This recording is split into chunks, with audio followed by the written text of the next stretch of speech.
If you say no, eventually they will run out of people who can drive the bus. This message is for the bus drivers and the pilots. If you're not a bus driver or pilot, I guess you can keep scrolling, but I hope that you listen.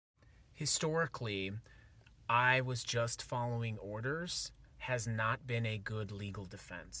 And if you're a bus driver driving one of those big buses, or you're a pilot driving one of those big planes, flying one of those big planes, you can say no. You can say, no, I'm not going to do this. And that might cost you your job, but it could save you your moral compass. And don't pretend like you don't know what's going on in America right now. Okay? The whole world knows what's going on. If you're taking a plane from Miami or Texas or Louisiana and you're going to El Salvador, you know what's going on.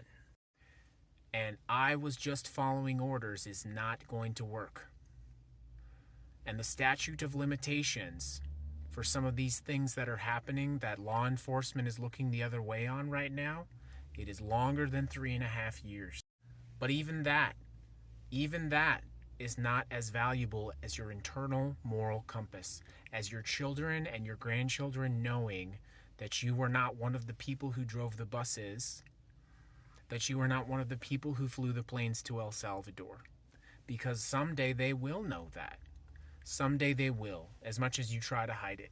Flying people to El Salvador or to anywhere else that they're going to try to do this now, that is a crime against humanity, in my opinion. And I think others will agree.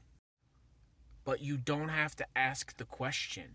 I could be wrong, but I could be right. The only thing you have to do is say no. Eventually, they will run out of bus drivers. Eventually, they will run out of people who will fly those planes. And that is how this can stop.